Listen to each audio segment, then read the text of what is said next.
பாம்பன் புதிய ரயில் பாலம் மார்ச்சில் மோடி திறந்து வைக்கிறார்.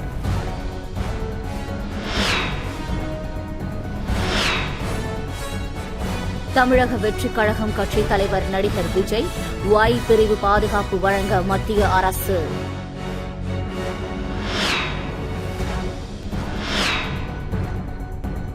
ஜெயலலிதாவின் ஆபரணங்கள், நில ஆவணங்கள் தமிழக அரசிடம் ஒப்படைப்பு.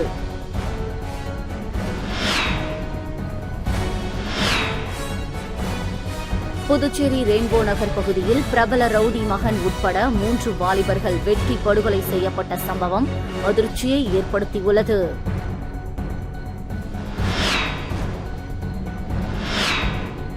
பாம்பன் புதிய ரயில் பாலம் மார்ச்சில் மோடி திறந்து வைக்கிறார். பாம்பன் புதிய ரயில் பாலத்தை வரும் மார்ச் மாதம் பிரதமர் மோடி திறந்து வைக்கிறார் என தென்னக ரயில்வே பொது மேலாளர் RN சிங் தெரிவித்தார். இந்த நிலையில் பாம்பன் புதிய ரயில் பாலம் திறப்பு விழா மார்ச்சில் நடக்கும் என்றும் பிரதமர் மோடி திறந்து வைப்பதாகவும் தென்னக ரயில்வே பொது மேலாளர் RN சிங் தெரிவித்தார். ராமேஸ்வரத்தில் திறப்பு விழா நடக்கவுள்ள இடத்தை RN சிங் பார்வையிட்டார். திறப்பு விழாவின் போது பிரதமர் மோடி இந்திய ரோந்து கப்பலில் இருந்தபடி புதிய பாலத்தை பார்வையிட உள்ளதாக தகவல் வெளியாகியுள்ளது. பாலத்தின் சிறப்பம்சங்கள்: புதிய ரயில் பாலம் 2078 மீட்டர் நீளமும் கடல் மட்டத்திலிருந்து 6 மீட்டர் உயரம் கொண்டது. 333 கான்கிரீட் அடித்தளங்கள், 101 தூண்களும் 99 இணைப்பு கார்டர்களையும் கொண்டது. பாலத்தின் மையப்பகுதியில் கப்பல்கள் கடந்து செல்ல 27 மீட்டர் உயரத்திற்கு 600 டன் எடையில் செங்குத்து இரும்பு தூக்கு பாலம் அமைக்கப்பட்டுள்ளது.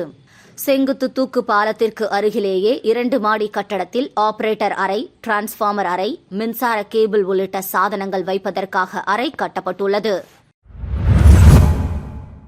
தமிழக வெற்றிக் கழகம் கட்சி தலைவர் நடிகர் விஜய்க்கு Y பிரிவு பாதுகாப்பு வழங்க மத்திய அரசு முடிவு. அரசியல் கட்சிகளின் தலைவர்கள், முக்கிய பிரமுகர்கள், அரசு அதிகாரிகள் ஆகியோருக்கும் இருக்கும் பாதுகாப்பு அச்சுறுத்தல் குறித்து மத்திய அரசு உள்துறை அமைச்சகம் அவ்வப்போது ஆய்வு நடத்தும். மத்திய மாநில உளவுத்துறை அதிகாரிகளின் அறிக்கை அடிப்படையில் புதிதாக யாருக்கேனும் பாதுகாப்பு அளிக்க வேண்டுமா என்பது பற்றியும் மத்திய அரசு உள்துறை அமைச்சகம் முடிவு செய்யும். பாதுகாப்பு படையில் இருக்கும் வீரர்கள் எண்ணிக்கை, பாதுகாப்பு முன்னேற்பாடுகள் ஆகியவற்றின் அடிப்படையில் தலைவர்களுக்கு அளிக்கப்படும் பாதுகாப்பானது Z+Y என வெவ்வேறு பிரிவாக வகைப்படுத்தப்பட்டுள்ளது. அந்த வகையில் தமிழகத்தில் அரசியலில் இறங்கியுள்ள நடிகர் விஜய்க்கும் பாதுகாப்பு அளிக்க மத்திய அரசு உத்தரவிட்டுள்ளது. Y பிரிவில் CRPF வீரர்கள், ஆயுதம் ஏந்திய காவலர்கள் என 8 முதல் 11 பேர் விஜய்க்கு பாதுகாப்பு அளிப்பார்கள். இதன்படி அவருக்கு 24 மணி நேரமும் துப்பாக்கி ஏந்திய CRPF படை வீரர்கள் பாதுகாப்பு அளிப்பர். இந்த பாதுகாப்பானது தமிழகத்திற்குள் அவர் எங்கு சென்றாலும் தொடர்ச்சியாக அளிக்கப்படும் என அறிவிக்கப்பட்டுள்ளது. ஜெயலலிதாவின் ஆபரணங்கள், நில ஆவணங்கள் தமிழக அரசிடம் ஒப்படைப்பு. சொத்து குவிப்பு வழக்கில் பறிமுதல் செய்யப்பட்ட முன்னாள் முதல்வர் ஜெயலலிதாவின் நகைகள், நில ஆவணங்கள் அனைத்தும் தமிழக அரசிடம் இன்று ஒப்படைக்கப்பட்டது.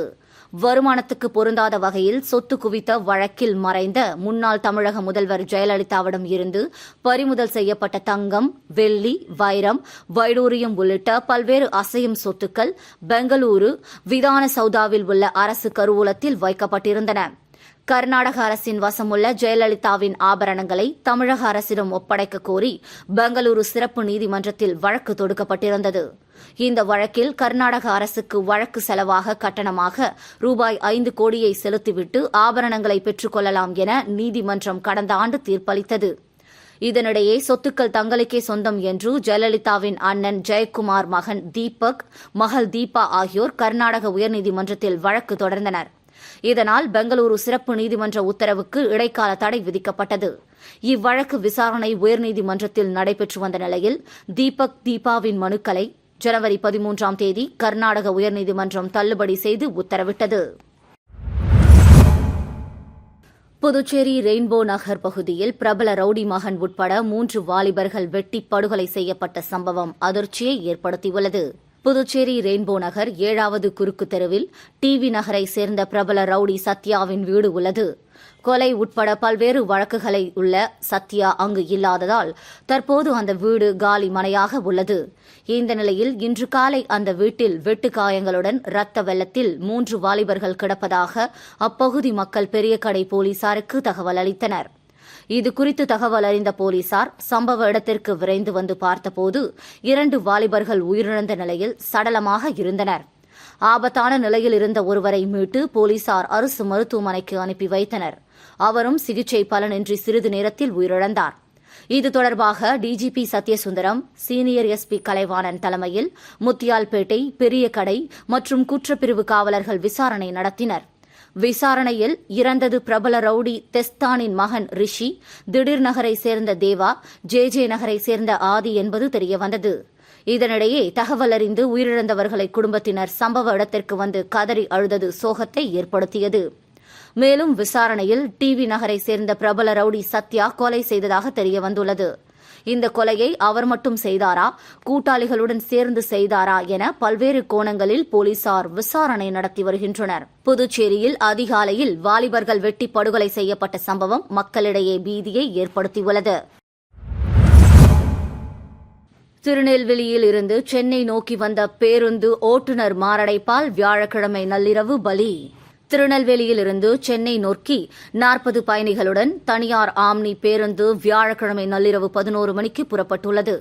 புதுக்கோட்டை மாவட்டம் விராலிமலை திருச்சி தேசிய நெடுஞ்சாலையில் விரலூர் பிரிவு சாலை அருகே பேருந்து வந்தபோது பேருந்தை ஓட்டி வந்த தூத்துக்குடி மாவட்டம் கோவில்பட்டியைச் சேர்ந்த கண்ணன், வயது 48 என்பவருக்கு நெஞ்சுவலி ஏற்பட்டுள்ளது. இதையடுத்து ஓட்டுநர் கண்ணன் பேருந்தை சாமர்த்தியமாக சாலையின் வலதுபுறம் உள்ள நடுப்புற தடுப்பின் மீது ஏற்றி விபத்து ஏற்படாமல் பயணிகளை காப்பாற்றியுள்ளார். ஆனால் ஓட்டுநர் கண்ணன் மாரடைப்பால் உயிரிழந்தார். விபத்திலிருந்து மீண்டதற்கு மகிழ்ச்சி அடைவதா, ஓட்டுநர் இறந்ததை நினைத்து வேதனை அடைவதா என்று தெரியாமல் பயணிகள் நள்ளிரவில் தவித்தனர். சம்பவ இடத்தை விரைந்த விராலிமலை போலீசார் விசாரணை நடத்தினர். பிரேசில் நாட்டில் ஆந்திரத்தின் நெலார் இனத்தை சேர்ந்த பசுமாடு அதிக விலைக்கு ஏலம் எடுக்கப்பட்டு கின்னஸ் சாதனை. பிரேசில் நாட்டில் மினாஸ் கிரேஸ் நகரில் உயர் ரக பசுமாடுகள் ஏலம் விடப்படுவது வழக்கம். இந்த ஏலத்தில் ஆந்திர இனத்தை சேர்ந்த பசு ஒன்றை இந்திய மதிப்புப்படி ரூபாய் 41 கோடிக்கு வாங்கப்பட்டது சர்வதேச அளவில் கவனத்தை பெற்றுள்ளது. வியாடினா 19 என பெயரிடப்பட்டுள்ள இந்த பசுவானது ஆந்திர மாநிலம் பிரகாசம் மாவட்டம் ஓங்கோல் பகுதியை பூர்வீகமாக கொண்ட நெலார் இனத்தை சேர்ந்தது. நெலார் இனத்தை சேர்ந்த பசுமாடுகள் உருவத்தில் மிகப்பெரிய தோற்றம் கொண்டதாக இருக்கும். சுமார் 1000 கிலோவுக்கு மேல் எடையுடன் அடர்த்தியான தோல் கொண்டு காணப்படும். இந்த வகையான மாடுகள் அதிக வெப்பத்தை தாங்கக்கூடிய சக்தி கொண்டது.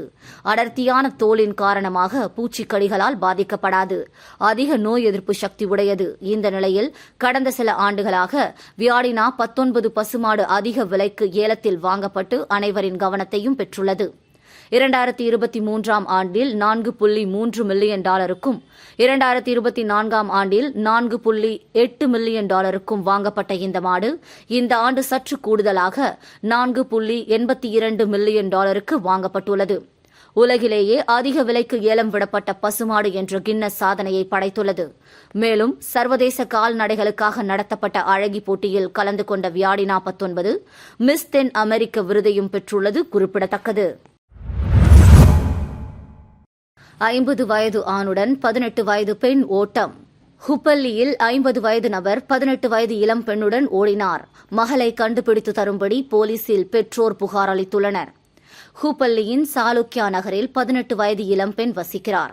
இவரது தந்தை செக்யூரிட்டியாக உள்ளார். இதே பகுதியில் வசிக்கும் பிரகாஷ் கோபி 50 வயது என்பவருக்கு திருமணமாகி பிள்ளைகள் உள்ளனர். இளம்பெண்ணை காதலிப்பதாக கூறி அவர் பின்னால் சுற்றினார். வறுமையான குடும்பத்தைச் சேர்ந்த இளம்பெண் பிரகாஷ் கோபியின் வசதியை பார்த்து அவரை காதலிக்க துவங்கினார். வயதான நபரை மகள் காதலிப்பதால் மனம் நொந்த இளம்பெண்ணின் குடும்பத்தினர் கடந்த ஆண்டு போலீஸ் நிலையத்தில் புகார் செய்தனர். போலீசாரும் பிரகாஷ் கோபி மீது போக்சோ சட்டத்தின் கீழ் வழக்கு பதிவு செய்திருந்தனர். இதற்கு பின் மகளை இங்கு வைத்திருந்தால் பிரச்சினை ஏற்படும் என கருதிய பெற்றோர் மகாராஷ்டிராவில் கோலாப்பூரில் உள்ள பாட்டி வீட்டுக்கு அனுப்பிவிட்டனர். ஆனால் ஜனவரி 3ஆம் தேதி பாட்டி வீட்டிலிருந்து இளம்பெண் பிரகாஷ் கோபியுடன் ஊரை விட்டு ஓடிவிட்டார். இதுகுறித்து ஹூப்பள்ளி நகர் போலீசாரிடம் பெற்றோர் புகார் செய்து மகளை கண்டுபிடித்து தரும்படி மன்றாடினர். போலீசாரும் பல இடங்களில் தேடியும் 40 நாட்களாக இருவர் பற்றி எந்த தகவலும் கிடைக்கவில்லை. பெற்றோரும் தங்களின் மகளின் போட்டோவுடன் பல இடங்களில் தேடுகின்றனர். ஐசிசி சாம்பியன்ஸ் டிராபியில் வெற்றி பெறுபவர்களுக்கான பரிசு தொகை விபரம் வெளியாகியுள்ளது. ஐசிசி சாம்பியன்ஸ் டிராபியில் வெற்றி பெறுபவர்களுக்கான பரிசு தொகை விபரம் வெளியாகியுள்ளது. மொத்த பரிசு தொகை ரூபாய் 60 கோடியாக உயர்த்தப்பட்டுள்ளது. ஐசிசி சாம்பியன்ஸ் டிராபி வரும் பிப்ரவரி 19ஆம் தேதி பாகிஸ்தானில் தொடங்குகிறது. இந்திய அணி மட்டும் துபாயில் விளையாடுகிறது. இந்த தொடரில் 8 அணிகள் பங்கு பெறுகின்றன.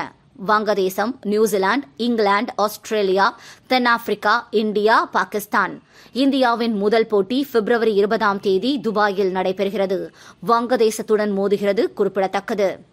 பரிசு தொகை விபரம்: முதலிடம் பெறும் அணி $2.24 மில்லியன், ரூபாய் 9.75 கோடி. $5,60,000, ரூபாய் 4.76 கோடி. 5வது இடம் $50,000, ரூபாய் 3 கோடி. 6வது இடம் $1,40,000, ரூபாய் 1.2 கோடி. குரூப் ஸ்டேஜ் வெற்றிக்கு $34,000, ரூபாய் 30 லட்சம். அணிகளுக்கும் $1,25,000, ரூபாய் 1.8 கோடி.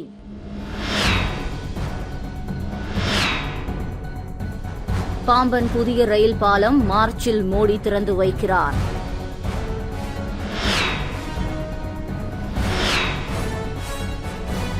தமிழக வெற்றிக் கழகம் கட்சித் தலைவர் நடிகர் விஜய் Y பிரிவு பாதுகாப்பு வழங்க மத்திய அரசு.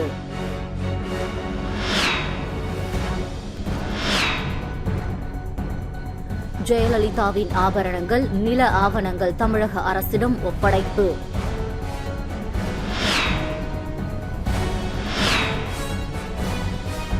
புதுச்சேரி ரெயின்போ நகர் பகுதியில் பிரபல ரவுடி மகன் உட்பட 3 வாலிபர்கள் வெட்டி படுகொலை செய்யப்பட்ட சம்பவம் அதிர்ச்சியை ஏற்படுத்தியுள்ளது.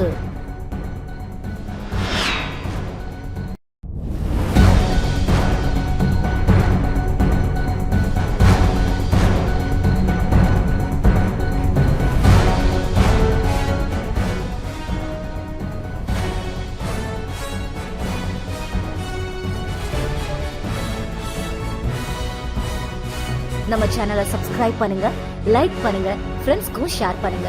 தேங்க்யூ.